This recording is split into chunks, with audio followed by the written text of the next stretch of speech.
The TeachPitch podcast. We are very excited to be launching a series of interviews for TeachPitch, a global community of 50,000 subscribers from over 205 countries to date. And for these interviews, we have selected a number of subscribers who have achieved great things.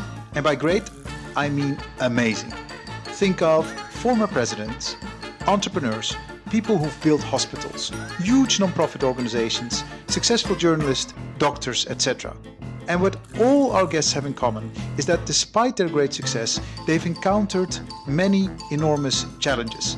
So what were these challenges and how did they overcome them? That's what we're going to be talking about here. My name is Aldo and I'm massively looking forward and very grateful you can join us on this journey. So sit back, relax and download the podcast here.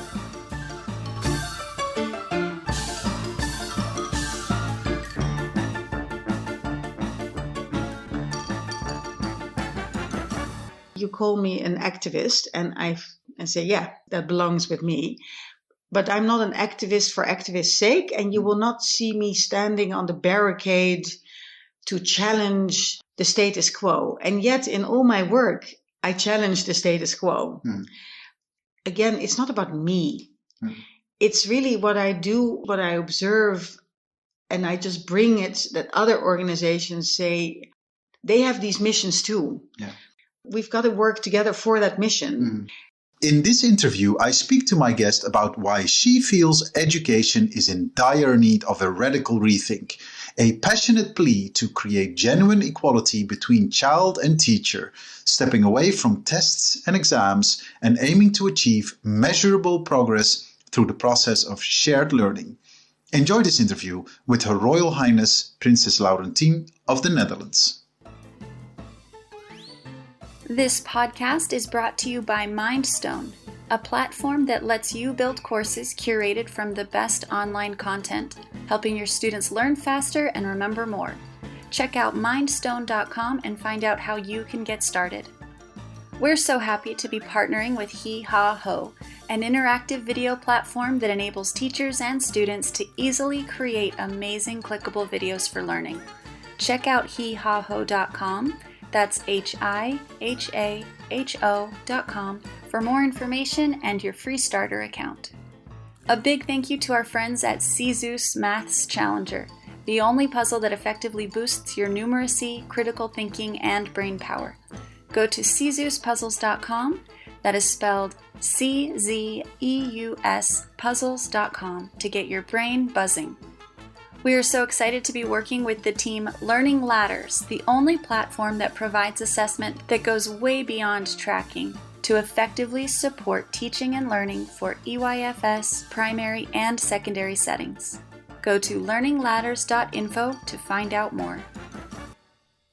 When my next guest joined the Dutch royal family through her marriage with Prince Constantijn in 2001, it very soon became apparent to the Dutch people that this princess was not only here for the ribbon-cutting formalities, but keen to make a positive difference in any way she possibly could. From nature and wildlife preservation, circular economies to education, this power princess is here to get some work done. In 2004, she founded the Stichting Lezen Schrijven, freely translated Foundation for Reading and Writing, to effectively attack the public secret of illiteracy ongoing in our country. 17 years later, this organization has had a tremendous impact, notably having supported tens of thousands of people from all corners of the Netherlands to make reading and writing accessible to all. Her activism to improve the state of education and the environment did not stop there. As a special envoy for UNESCO on literacy and development, and as a literacy expert for the High Commission of the European Union to ensure changes could be realized on a top-down level, but also through starting admirable grassroots initiatives like Missing Chapter to specifically help children become more aware of societal problems at hand.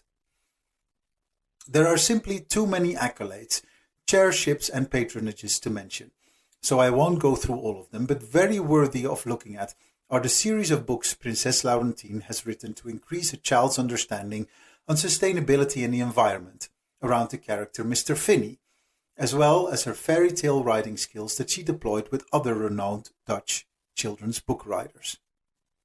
Seemingly, Princess Laurentien can do it all, raising awareness, funds, and connecting people to find a solution for topics that matter. And that she wasn't anywhere near done became clear when she founded the Number 5 Foundation in 2017, together with her husband, to find an answer to the big questions that require our attention today. The team at Number 5 are here to make a strategic difference and to create a positive impact by connecting the right people with each other.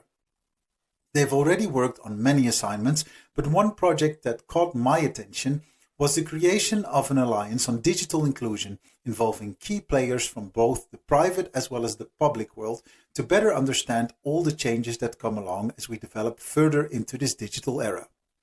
The Number 5 Foundation keeps an open mind in which equality is its highest value and has carefully integrated the UN Millennium Development Goals into its DNA. Lots of work to be done, led by a princess who is more than ready to rumble. Your Highness, thank you very much for joining us on our podcast. It is a profound honor to have you. Thank you, and it's great. And I have to say, it's a bit humbling to listen to all of this. But if you ready to rumble, I think kind of shows who I am. Most definitely, and the record shows it, because there are so many things that I had to omit, because otherwise it would have just been too long of an introduction. But what's your secret? How do you do all of this? Because there's so many foundations, so many initiatives. What does a day look like for you? Well, those are lots of different questions, but I think it's about dreaming big and doing small, in the sense that big issues such as literacy or educational issues, wildlife crime, those are all huge issues, hugely complex, always a chain of issues that you have to fix. So it requires a systemic look, an integral look at the issue. And for a lot of people, I think that's so overwhelming. Oh my goodness, where do I start? And the wonderful thing is, if your basic attitude, which I have, is, I don't have the answer, but there are lots of organizations, lots of individuals who have a part of the answer, then it's really about connecting yourself to others. And hence the slogan for the Number 5 Foundation being connecting for impact. Not just connecting, not just to have a chit chat, but to actually say, how does your knowledge with my knowledge and somebody else's knowledge and experience can add up to really fix issues? And I think daring to say it's not going to be fixed in my lifetime is very liberating. Yeah, that's a very interesting thing that you say. It's not going to be fixed in my lifetime, but we're setting out the structure or the way of thinking required to make that change. Yes. I think I live, okay, how does my day look like? I think fragmentation of efforts is something that really fascinates me. And there was a very, a deep thinker, many will know him, David Bohm, and he wrote a very small book on dialogue. And he died in 1992. He was a physicist, and he looked at the notion of collecting thinking processes almost as a physical and a kind of how nature you go from divergence to convergence. And this collective thinking process of actually dealing with societal issues that are very complex, moving people with different knowledge to a next understanding of the issue, requires a dialogue process and a collective thinking process. And that's what we actually use as a methodology. And that methodology has been built up through all these initiatives that you mentioned, because where I think it starts from is a deep curiosity in the people who are living a situation. Take poverty. I don't know what it's like to be living in poverty.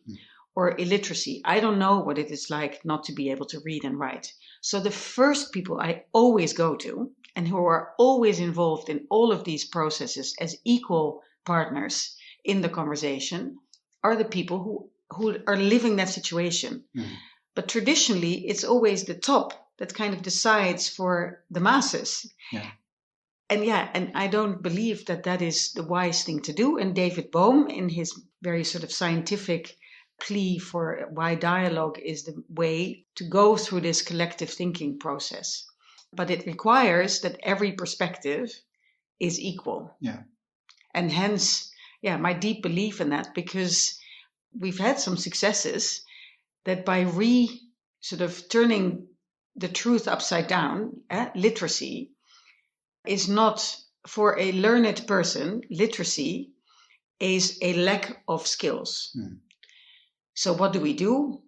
We organize courses and we push people to go to the course and we say, okay, done deal, that's what it is. Maybe that's what you and I do when we have a lack of, we want to spruce up or brush up on our Spanish and language. But when you talk to hundreds of people who know what it's like not to be able to read and write, it's ultimately about a built-up sense of I'm not seen, I'm not good enough, I feel ashamed that I'm less than another kid, and that's been building up over the years and years. And therefore, you organize the interventions differently because you don't just do a course. No, you make sure that those people who are having an invisible sense of shame, they go to the doctor, they go to the bank, they go to all kinds of places, and somewhere somebody is going to help them and say, it's okay that you have a sense that you can't read, but I know how to help you because you organize the interventions from the human perspective. Yeah. This reminds me, because when I looked at the Stichting Lezen Schrijven website, it also mentioned that illiteracy sometimes people feel ashamed of it. They're not capable to read and write as well as the other. That's one thing, but then making that public knowledge is another. So there is a culture of shaming, or they sense that there is a culture of shaming. Is that the inequality that you mentioned as well, that people feel judged upon? I'm not sure. I think it's more, and obviously your listeners are from all over the world, so it depends on the country. But take in Western countries where, and I often get that, literacy here? No way. When I first started this, people kind of laughed at me. What are you talking about? People. So I think, I'm not so sure it is being judged upon. I think it's more in the heads of people that they're being judged upon, and that the standard, we kind of assume that people can read and write. Yeah. And I think the terrible thing is that the reactions that I got, much less now, but now I think we really made progress in putting it on the agenda, and there's now really a national strategy for it. But that people kind of think, oh yeah, but that's in Africa. Well, it's not acceptable in Africa either, because people want to develop themselves and read and write. And so I think it's not the judgment, but it's what we believe is the norm. And of course, in a digital age, and you mentioned my work on digital inclusion, in a digital age, reading and writing is becoming even more important but initially when I started this, people kind of thought, oh yeah, computers will help overcome this, that we don't need to read and write anymore. And I think there's a lack of awareness of how fundamental this is. Yeah, 100%. We see that as well in working with our teachers, that they don't have the confidence. That's where it starts with. And wherever that comes from, that lack of confidence is because they don't have the basics right, but they never flag that. Yeah. And I think specifically when it comes to digital tools, I think pre-pandemic, in a lot of situations, people were able to wing it, as they say, not use the tools, because, there were still the brick and mortar education in the school and classroom. So you didn't have to use technology. But then all of a sudden that changed, right? With lockdowns everywhere, teaching and learning needed to advance through the medium of technology. And that exposed a lot of weaknesses and a lot of gaps that, a lot of people didn't necessarily know what they were doing or how to use it to an optimal extent. So it's very interesting that you bring that. But they felt they were supposed to, right? That's like, it's kind of, they didn't have the confidence and they didn't have the confidence to say, I don't get it. Right. And it's okay to say that you don't get it. It's only normal. We all have to learn. We all have to go through it. So yeah, very interesting. Yeah, but unfortunately, and this I think is a smooth transition to education. Unfortunately, it is not normal that we admit that we don't know something. Because our whole educational system around the world is built on you have to acquire knowledge, and in your test, you have to show that you know. But the power of not knowing. So we're testing children on what they know, and if they don't know what we feel that they should know, we give them bad marks, and the sense of self-confidence is undermined and so on. But we don't ultimately don't really care. Our KPIs in the educational systems around the world is around what we know. So, but I really believe that we are now in a digital age where knowledge is at the fingertips and one swipe away. So I think more of the ability of children to actually remain who they are. The curious child, the ability to ask questions rather than have all the answers, to entice children to kind of be curious about how things are happening. So to go much deeper rather than just on the knowledge.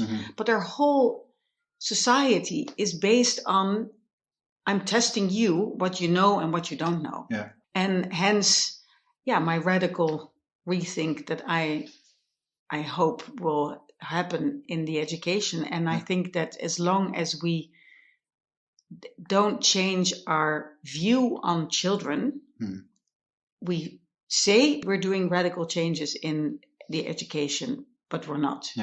So for me, that is the main, if you really ask me, and that's I think also the source of Missing Chapter Foundation, is to really show that if you organize things differently between adults and children with mutual respect, but actually valuing each other's insights and way of looking at the world and connecting them as equals, it will really unleash so much in the education. But it's the adults are the problem. Children are not the problem.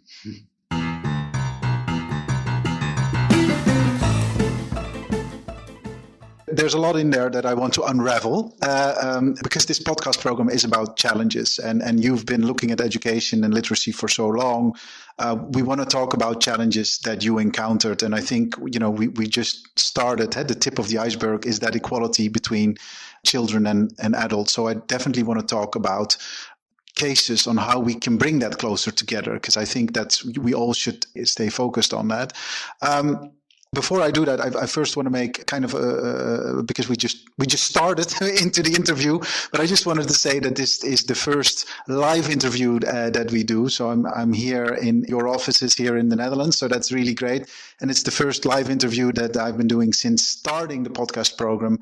So that's really nice that finally we can sit face to face. So using technology as an instrument to do the interview, but still having the human face to face thing. So thank you so much for receiving us here. I think that's really great. Then when we go to your challenge, because I would like to, encourage you also to make it concrete, because you say yes, and you have a child and an adult, they need to be equal in kind of the learning process for better understanding each other, for improving the state of teaching and learning. With the Missing Chapter, you do that. There was also, I believe, the Kids Council. So that's something you're focused on. On the other hand, at the same time, you're also focused on very high-level initiatives with UNESCO, with the European Union. And so there's I guess you could say the top-down approach, and then the grassroots level, the bottom-up approach. Which one do you think works best? Which one's most effective? So I don't believe in top-down approach. Okay. Yeah. And I'm not sure I would call the work that I've been doing for UNESCO and for the European Commission on the high level that you mentioned on group on literacy a number of years ago, that I wouldn't call it top-down. I believe in organizing, I would call it participatory processes for all players to understand, to have a common understanding, what is the change that we want to achieve. At the moment, if you talk about my big challenge that I work with on a daily basis, is that take the educational field. Everybody has a different definition of what the real problem is. Well, that's logical because there are lots of different problems. And you can define it on lots of different ways. One is saying we don't have enough teachers. The other one says that the teachers don't have the quality. Another one says that children are not motivated to learn. And the other one says that, no, it's basic skills. It's all part of the same ambition. And somehow I feel we need to then say, well, what was the goal again of education? Yeah. So ultimately, the goal again of education was to use the time that children are in school in a way that a child can feel they are equipped and feel strong to be active and engaged citizens and parents, perhaps, if they want to become parents, and people, doing jobs. So we are preparing them. Yeah. The question is, how do you then do that? So I think we need to spend more time on what is the why behind education. A test is not a why. A test is a means to an end. And then the question is, what are you testing? And why are you testing that and not something else? So that requires this kind of radical rethink together of saying, oh yeah, that was the ultimate goal. But everybody is in their own universe, in their own reality. And I think by bringing together those different realities, you say, okay, but wasn't our shared goal to help children get to that stage in life? Yeah, and again, I don't believe that we will radically do things differently as long as adults keep seeing themselves as the master over children, which is not to say, let me be very clear, I want to underline that I believe in the mutual respect, but the way that a child respects me, I will always respect the child similarly. It is not to say that the child is always right. No, but the adult is also not always right. Yeah. So it's about reshuffling the relationship and the interaction between adults and children. Yeah. And the reason I pick out adults and children is because it's similar to a hierarchical structure of a boss in a company who thinks he knows much more than a man or a woman standing in the production line who is working with the product every day. Yeah. They know different pieces of information. Or a politician who talks about poverty, but who's never been living in poverty. Well, that person doesn't know as much as somebody living in poverty. Yeah. If those truths don't come together, we will have the wrong starting point of conversation. Yeah. No, I think that's very true. And we need to make sure we're talking about the same thing, I think. Yeah? And that's where the equalizing starts. It's like, listen, what are we looking at? I have two things I want to throw in there just to make it slightly more complex. One is, of course, looking at it from an international perspective. So one of our previous guests was John Wood. He founded Room to Read. He gave me a number of 770 million children still lack access to basic education. And these are not children in Western Europe. Yeah. These are children elsewhere. So looking at the problem for them, you also have specific national and domestic problems at hand that might dilute the discussion of, are we looking at the same thing? Because there are just so many factors at play for not doing that. So that's one thing. The other thing I think is more positive is that where often when people speak about technology, they speak about technology as an equalizer. Because in a way, if you look at the digital savviness of the next generation, to see how people deploy technology, how they use it in their day-to-day lives, that, I'm sure, I'm in my 40s, that people in their 20s or in their teens, they're already a lot more advanced on that specific level. So you could say that in this case, the child can teach the adult in this case. Sorry for throwing them at you at the same time, because they're two different things, but what are your thoughts around that? So to start with the latter, I think this is a very good example of also the assumptions that we make. So, for example, digital technology is the great equalizer. When you look at it from the perspective of, indeed, who has the most knowledge. I fully agree. I think that I'm 55. We should all be humbled by the quickness and the knowledge of the young generation. I think it's a great example to show that we then should learn from young children, and it doesn't make, there's no value judgment in that, but we just have to let go of thinking that we adults, we always have to know more than children, because that was in a previous generation. Don't forget, children today are wired differently. Yeah. I'm a great believer in the neuroscientific approach to things, where they are literally wired differently because they're born in a new era, in a different era. Not better, not worse, differently. Yeah. So it is more than logical to just think and speak with them, but we just have to let go of this strange notion that an adult should know more than a child. Yeah. So that, I think, on the other hand, digital technology is not an equalizer if you think about how many millions and millions of children and adults lack the resources, don't have the money to buy digital devices. Yeah. And I think we've seen this in this COVID pandemic, that suddenly having a digital device, because it was the only way to connect with each other, was suddenly a basic need. Yeah. Not a luxury, but a basic need, because otherwise people were cut off from loved ones, cut off from education, cut off from being able to work. If you don't have the means, and we've actually seen this in the Netherlands, but also internationally, of course, where suddenly, but if you lack the means, it is not the equalizer. Yeah. It shows the digital divide, not just in competences, but also in having the different means and socioeconomically. So I think that awareness, we have to build upon that. And it became terribly visible now in the corona pandemic. Yeah. So again, on this international component, what I think is interesting is always the culture of either a country and the way we organize. I think education is a kind of shows what the culture is. Is it hierarchical?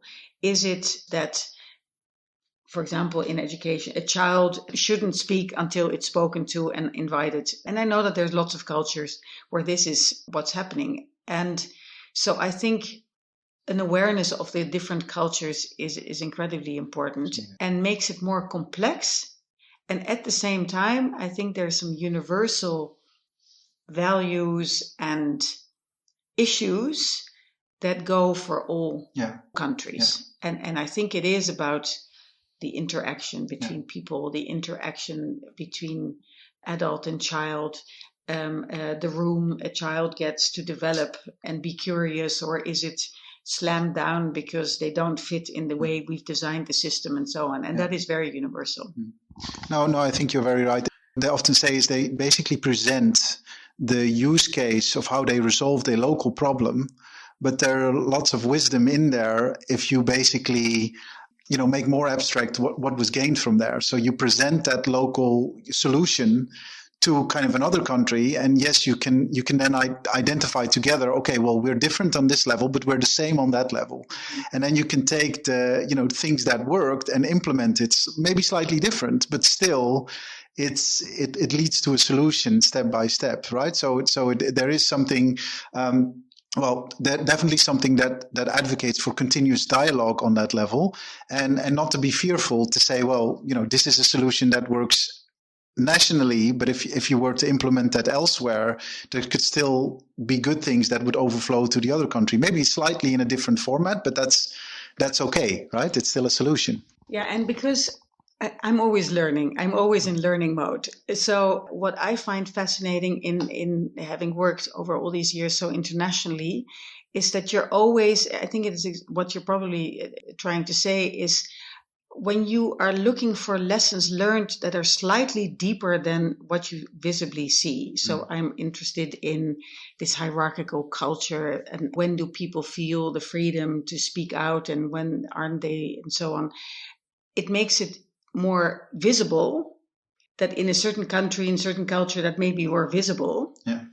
But in other countries where you think it's not there, it's always there. It's always there. Yeah. So it makes me always much more aware that what is visible in one country is probably more under the surface in another. Yeah. That's interesting. Good to know it's still there. It just expresses itself differently. Yeah. What can get you really upset? That's a great question. Actually, so I'm a deeply optimistic and positive person. Change is always and progress is always possible if you join together. So what gets me upset is closed minds, because it's so destructive. It's so not constructive in a collective thinking process. Or cynicism. Cynicism gets me really upset. What's the point? Yeah, but we've tried that and so on. You can never progress with that kind of energy. So that one, and I think on a bigger scale, on a sort of a country level, it's sort of, how is it possible that when we have so many resources, so much knowledge, and we're not fixing the problem? Just for the Netherlands, and I know in many other countries, obviously it's at another scale and we're just a small, tiny country, but we are 25th on the list of 27 countries of the percentage of children we get out of poverty, is something that will get me up and go. And actually it got me up and said, okay, now it's a proof that we're doing a lot of things, but we're not fixing the issue. And again, it's fine that it's going to be fixed beyond my lifetime. I'm just here for a while to be that catalyst, but it's not about me. So I guess my last answer to, and I guess it's a long-winded answer, a lot of things upset me, but it don't hold me down and they never make me negative. But it's this kind of ego-driven people or organizations that don't step over their own shadow, that again is so boring and it's so not constructive. But on the other hand, I always go for the positive, the places where positive energy is, the positive change makers. And if you get those in a collective thinking process, wow, you can really do a lot of things. I started all my foundations with hardly any money. And just by being that catalyst, it grew and grew and grew. It just has to be done with the mindset. It's not about me.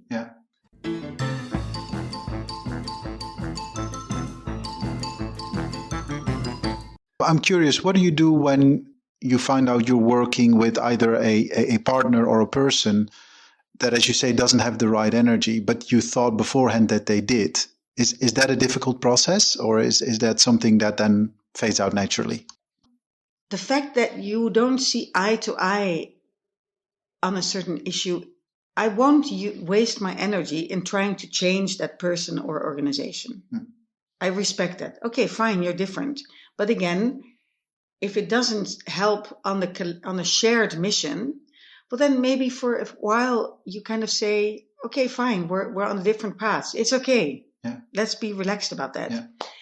As long as you stay in connection. So I don't believe in starting fights with organizations and then putting all that energy. No, leave it. Respect that. And at some point, I've seen it, that at some point down the line, when you've made more steps, that maybe you can see eye to eye and you can actually join forces. And then it's going to be fine. So I do believe in that kind of harmony, but not for harmony's sake, but with respect that everybody has a different role in a chain of command and in building movements and achieving these big missions. And another thing I was curious about, you mentioned being a catalyst. You very much have that energy. Your resume shows it. It's like, so many things you've taken on.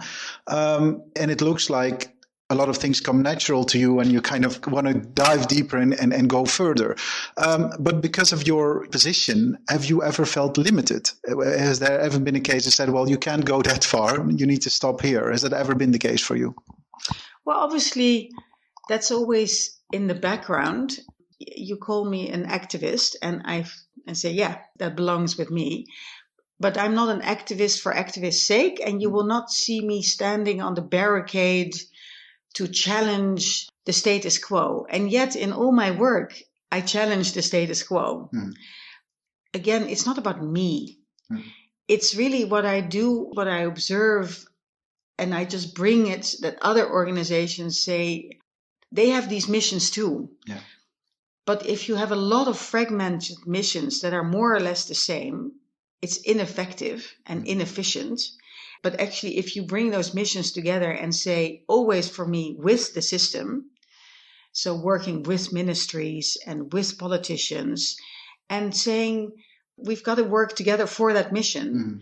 And maybe I can be that independent person who says, I'm not of this or that organization or this or that political party. I can only go for the content and for the ultimate mission. I think that helps. And I think it's often also a way of framing things. I can say, I believe that this is wrong. You can also say, don't we think that this is not the right way to go? And then something that could be seen as very political is actually people say, yeah, you probably have a point. So I've never really felt constrained. That's very good. I'm very happy to hear that, because I would not want to limit you if you have such positive energy to bring. I think that's a wonderful thing, and please, more of it. It's contagious, I have to say, right? So it jumps over to other people, which I think is a great effect. We're almost at the end of this interview, and thank you so much again for your time. I have one more question, because we're specifically a platform for teachers. We started with working with currently 55,000 teachers from over 200 countries in 2014. We started just with 100, and that just grew and grew and grew and grew. So we're very happy with that growth. But before this interview, before I clicked the record button, you already expressed that you feel teachers, should take it upon themselves also to have positive energy and continuously deploy themselves. Could you a little bit elaborate on that message? What would you like to say to teachers? So it's a bit, being a teacher is, there's a lot on your shoulders, because you feel that you are responsible for delivering that child. But if you turn that around a little bit in your mind and you say, out of deep respect as a starting point for that child who is born with open eyes, an open mind, curiosity, a deep sense of maybe connectedness to nature. And if we dare to be humbled by that natural sense of a child to already be a person, and to take off our shoulders and say, no, I don't have to be responsible. That child is ultimately responsible, but I have to respect and be in awe of that child. It will humble us, and suddenly you are the one who organizes a shared learning process. But that can only happen if you as a teacher also dare to look at yourself, let go of your own ego. And again, it doesn't mean to say that a child is always right, or that you can't punish a child for something that you agreed they would do. But it's really about looking at children with another viewpoint and daring to say, wow, the child can teach me things too. And I feel sometimes that not just teachers, but maybe teachers, because they feel they're put in that position, we lose our own curiosity. So I would entice and hopefully inspire teachers to say, find your own inspiration again. I remember a conversation with a teacher that says, yeah, it's all good to say, we've got to talk about sustainability with a child, and it was in an inner city school in a big city around somewhere in the world, but we don't have trees. I said, you know what the wonderful thing is about a child? Even if you pick up a stone and you put it in your hand and you say, wow, what is in this stone? And from that stone, you can have a whole conversation about trees and climate change and so on. That is what children do. Children teach me every day. And I think where a lot of conflict comes in the interaction between adults and children is because children deeply feel not taken seriously by adults. If it happened to you and I, we also will feel frustrated if somebody doesn't take me seriously. You're looking at me intensively with your eyes and you're listening to me. I feel very seen and taken seriously. If you'd been kind of glossing over me, looking over my head, I wouldn't be taken seriously, and I would feel frustrated. We would have a very different conversation. And if we adults can dare do that, and in the educational system where learning is the center of everything. If we just do that, I think a lot will follow. Teachers will feel lighter. Children feel more empowered. You shouldn't feel it as a vulnerability, but as a strength to actually be the equalizer with children. Yeah, that's wonderfully put. And, you're very right. And I hope that lots of teachers will be able to put it in some shape or form into practice. Before we go to our two very last questions that I ask to all my guests, I was wondering what on the level of education is next for you, because you founded with great energy the Reading and Writing Foundation. I believe you're working, but you're no longer the honorary chair. So you're still involved with UNESCO to a certain extent. So is there anything on the horizon new that you're going to dive into education or with the Number 5 Foundation? So what we do, which is very closely connected to education, is language development of children from the womb to 4 years old before they go into education. And all the research shows that this is where the basics of language skills are being developed. And the terrible thing is that in this digital age, talking, so we know that reading and writing starts with talking. It's by talking and interacting that your language skills get developed, that your brain is being developed, that the different connections are being made in your brain. And talking is essential. Now, you might think, but this is again an assumption, that we are people, so we talk. But actually, particularly in this digital age, that is being reduced. A very high percentage of families no longer speak over dinner because they're all sitting on their phone. And I believe that, and that is now my big mission again, so I don't leave literacy, and I haven't left it at all, is that if we make sure that all parents know how much they can invest in the literacy skills of their children before they go to school, and being made aware of that responsibility by talking, by the difference between a child that is spoken to and not spoken to in American research is the difference of 30,000 words a year in English. But nobody tells parents that they have that responsibility. So for me, that's the very basis, and I'm very excited about it. And again, we got through a subsidy of the Dutch government. We are now, getting on our way to kind of what is the narrative around this, how to put this right, how to build the ecosystem, and what is the intervention that works. But just the sheer act of talking with your child is crucial, but then parents have to know that they can do that. So it seems so basic, but I love the ones where the solutions where it is the most basic thing. And if parents are not aware, they might not do it, and especially in a digital age. And this is something that is universal. And if you think that, and I love the notion that 0 to 4 is actually the starting point. If we invest in that age group, so many problems downstream are going to be either less or solved or so on. So I'm excited about that.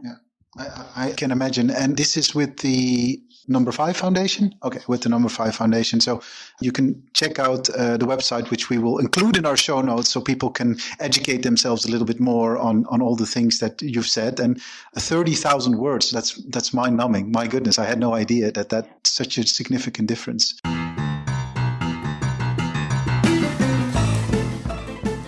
Two very last questions. I always ask my guests what they would recommend in terms of reading to our audience. Is there one book that has inspired you, that has fascinated you, that you would like to share with our audience, that you say, well, go to a bookshop or go to the library, get that book?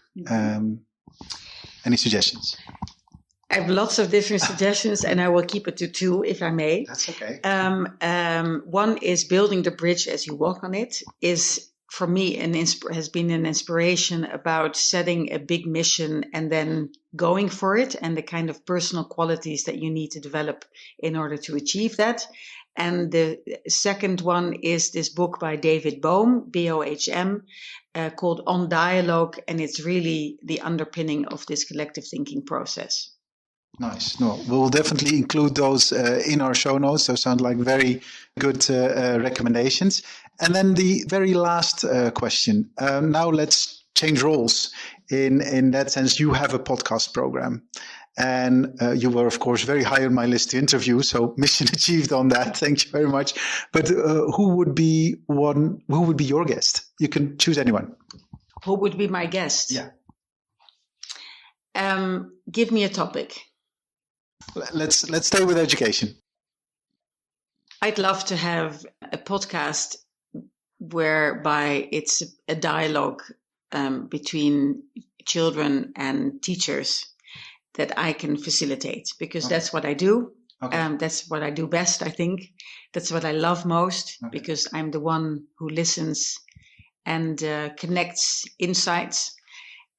So it would be a conversation between children and adults, and give children the floor. Yeah. And make sure that me as a translator, that I would be the one translating what they say. Because a lot of wisdom from children gets lost in translation, because adults don't really hear what they're actually saying.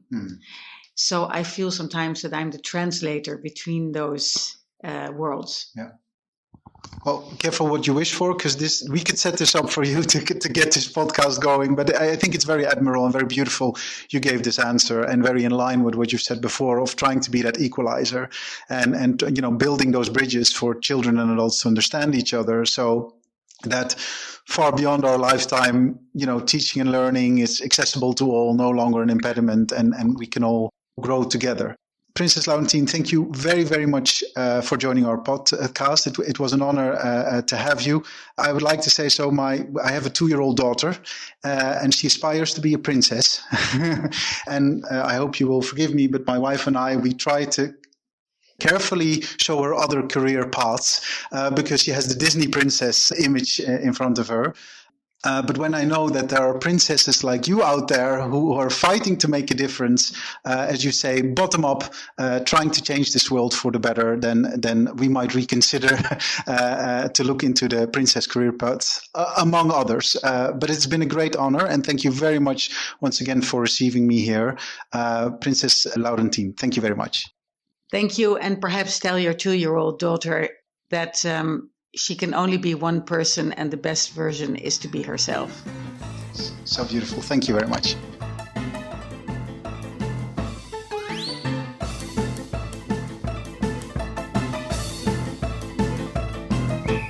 If you liked this episode of the Teach Pitch podcast, then it would mean the absolute world if you could share it with your friends and/or give it a short review on your preferred podcast platform.